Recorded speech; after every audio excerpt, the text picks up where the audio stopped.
तर नमस्कार मंडळी, पुन्हा एकदा स्वागत आहे सुष्मिताच्या ब्लॉगमध्ये. तर नवीन दिवसाची नवीन सुरुवात आणि खूप खूप स्वागत. मी आज खूप खुश आहे म्हणजे मी खूप दिवसापासून एक गोष्ट करायची म्हणत होते की मी ही गोष्ट करेल बनवेल पण त्याला काही मुहूर्त भेटत नव्हता असं समजा.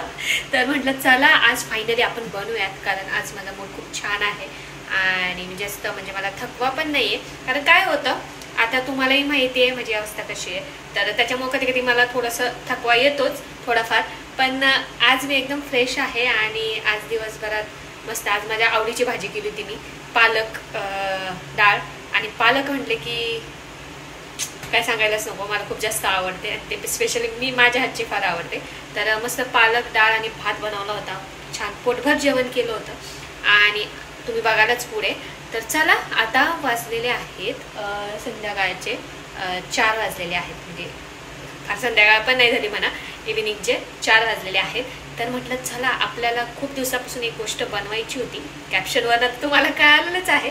तर गव्हाच्या पिठाचे लाडू बनवणार आहे मी. तर हे लाडू मी जिथं राहायच्या आधी लग्नाच्या अगोदर, तर तिथे एका काकूंनी बनवले होते आणि मला ते फार आवडले होते. तर तेव्हाच मी खाल्ले होते, पण मला माहिती नव्हती त्याची रेसिपी कशी होती.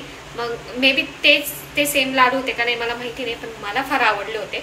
तर म्हटलं चला, आणि तसंच इंस्टा बघता मला ती रील आली आणि म्हटलं चला आपण हे ट्राय करूयात, गव्हाच्या पिठाचे लाडू बनवूयात. हेल्दी पण आहेत खूप जास्त, कारण गव्हाच्या पिठाचे आहेत त्याच्यामुळं, आणि आपण त्याच्यात गूळ टाकणार आहोत त्याच्यामुळे अजूनच पौष्टिक लाडू बनणार आहे. मला जास्त गोड आवडत नाही, मला खूप तिखट आवडतं. पण काही गोष्टी म्हणजे समजा रसमलाई झाली, अशा गोष्टी रसमलाई वगैरे मला खूप जास्त आवडते आणि गव्हाच्या पिठाचा लाडू मला फार आवडला होता त्यावेळेस. तर म्हटलं चला आपण ट्राय करूया स्वतः. तर मला ती रेसिपी सापडली, तर म्हटलं ती पण तुमच्यासोबत शेअर करावी आणि रेसिपी पूर्ण झाल्यानंतर बघूयात कसं लाडू बनतोय, भारी बनतोय की फेल जातोय बघूया. ते आहो सांगतीलच, आहो ऑनेस्टली रिव्ह्यू देतीलच. तर चला, मी आहुंना पाठवलेला आहे. आहुंना म्हटलं तुमच्यासाठी सरप्राईज आहे, तर त्यांना माहिती नाही की मी काय बनवणार आहे. तर त्यांना म्हटलं खसखस नव्हती माझ्याकडे, खसखस आणि रवा नव्हता. त्यांना म्हटलं थोडा रवा खसखस घेऊन या. तर त्याच्यावर तू त्याच्यावर काय बनवणार आहे, रवा आणि खसखस म्हटल्यानंतर त्यांना म्हटलं तर शिरा बिरा तर काही बनवणार नाही.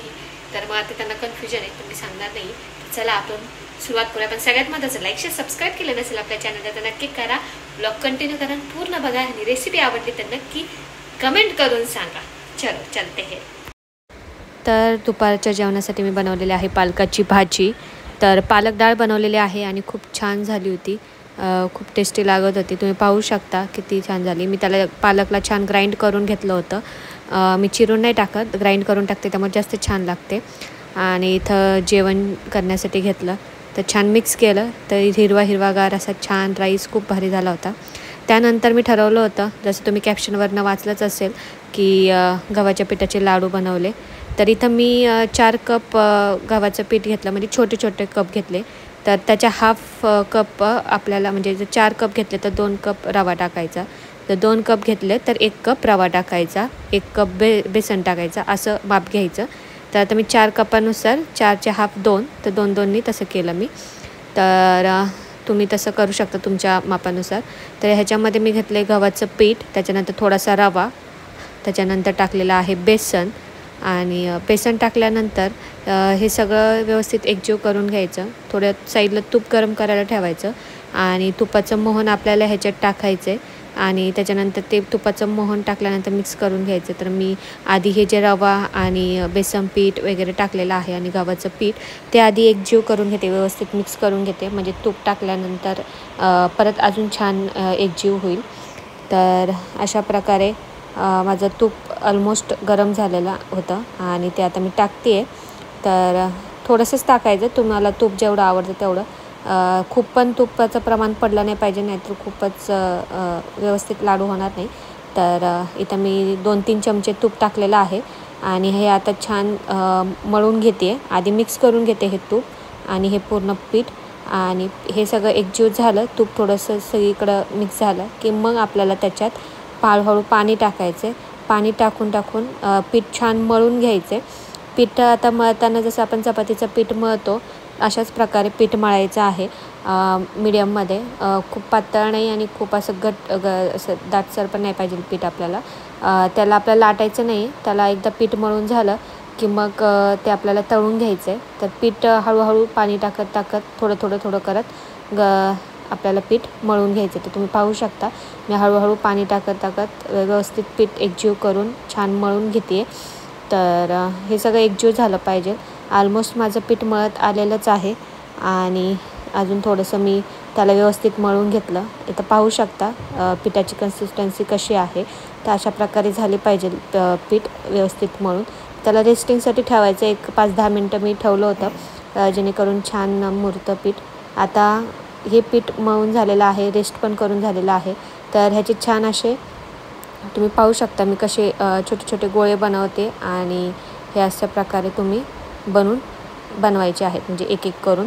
तर सगळ्या पिठाचे असे छोटे छोटे गोळे करते, त्याला रोलसारखं करते आणि त्याला असं दाबते आणि बोटांनी आणि खाली ठेवते. तर हे आपल्याला तळून घ्यायचं आहे. आता तसं पुऱ्या पण लाटू शकतो, पण पुऱ्यांपेक्षा हे बेस्ट आहे. पुऱ्या लाटत बसल्याला खूप वेळ जातो आणि जसं तुम्ही डाळीच्या पिठाचे लाडू करता त्यापेक्षा हे खूप इझी आहे. याला काही मिक्सरमध्ये पटकन ग्राइंड होऊन जातं.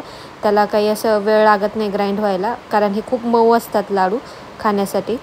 तर हे अशा प्रकारे मी सर्व पिठाचं करून घेते. तर तुम्ही नोटीस करू शकता की हे कसं करायचे ते. तर मी हे लाडू फर्स्ट टाईम बनवले होते, पण खूपच छान लागत होते. अशा प्रकारे पीठ सगळं माझं करून झालेलं आहे. मी इकडं तेल गरम करून घेतलं. तेलामध्ये मग तेल गरम तापले की नाही, तेल तापले की नाही ते चेक केलं आणि मग त्याच्यात हे जे आपण बनवलेले गोळे आहेत ते टाकलेले आहेत. तर ते छान फ्राय करून घ्यायचे. फ्राय कसे गोल्डन ब्राऊन टाईप झाले पाहिजेत, जळले नाही पाहिजेत. जळले तर त्याचा मग जळल्याचा वास येईल त्या लाडूमध्ये. तसे गोल्डन अँड ब्राऊन असं छान तळून घ्यायचेत आपल्याला. तर अशा हळूहळू सगळे मी तळून घेते. तुम्ही पाहू शकता कसा कलर छान आलेला आहे. आणि एका साईडला भांडं घ्यायचं, त्याच्यात पेपर ठेवायचं जेणेकरून आपण तळून झाल्यानंतर त्यातलं तेल तोपर्यंत छान निथळून निघेल. आणि ते आपल्याला गार पण करायचं आहे.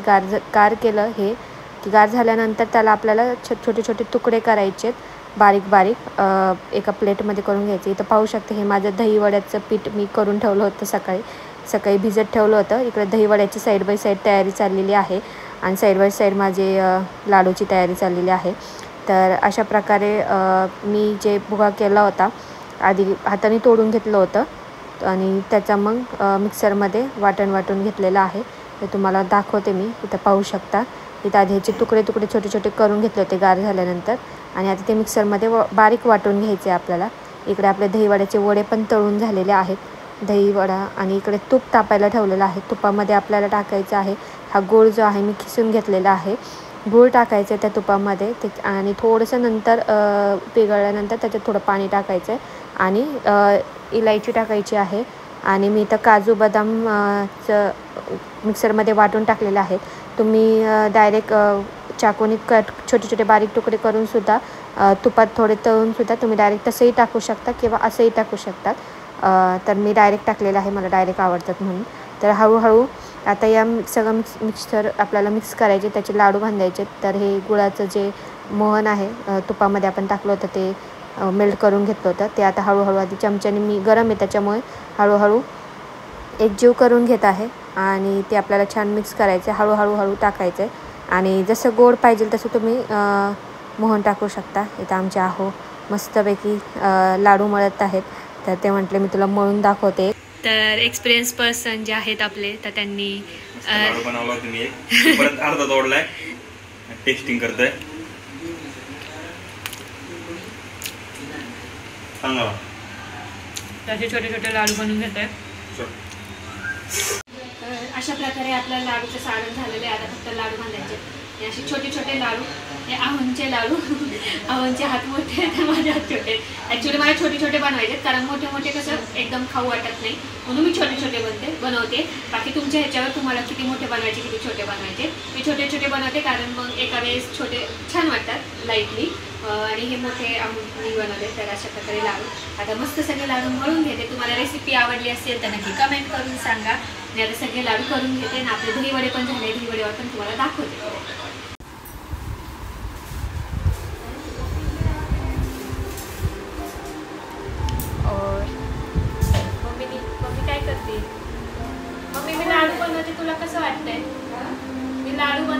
वाटते तुला? मागं बघ. मला तेच आश्चर्य होतंय रे. अशी बस. म्हणजे त्याची कशाची लाडू आहे?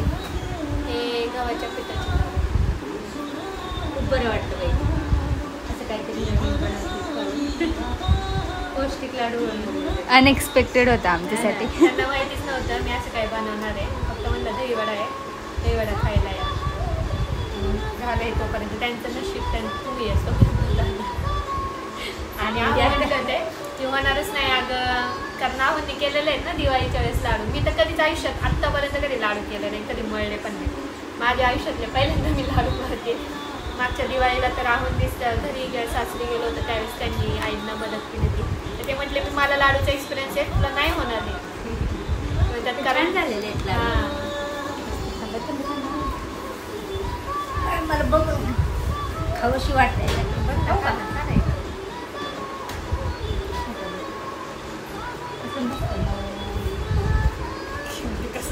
आम्ही खाल्लंय कमी गोड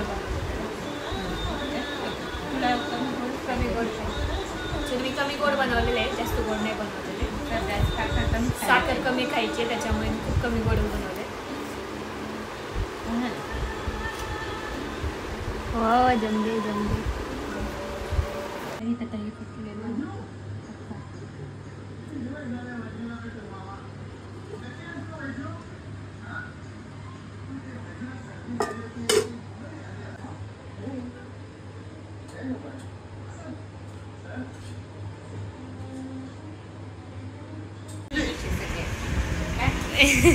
मम्मीची सगळ्यात आवडती डिश आहे दहीवडा. माझ्यासाठी काय करायचं असेल ना तर दहीवडा. ओम कसं झालंय? मध्ये गेले तरी फक्त दहीवडा. कसं झालंय सानू? हां सांग.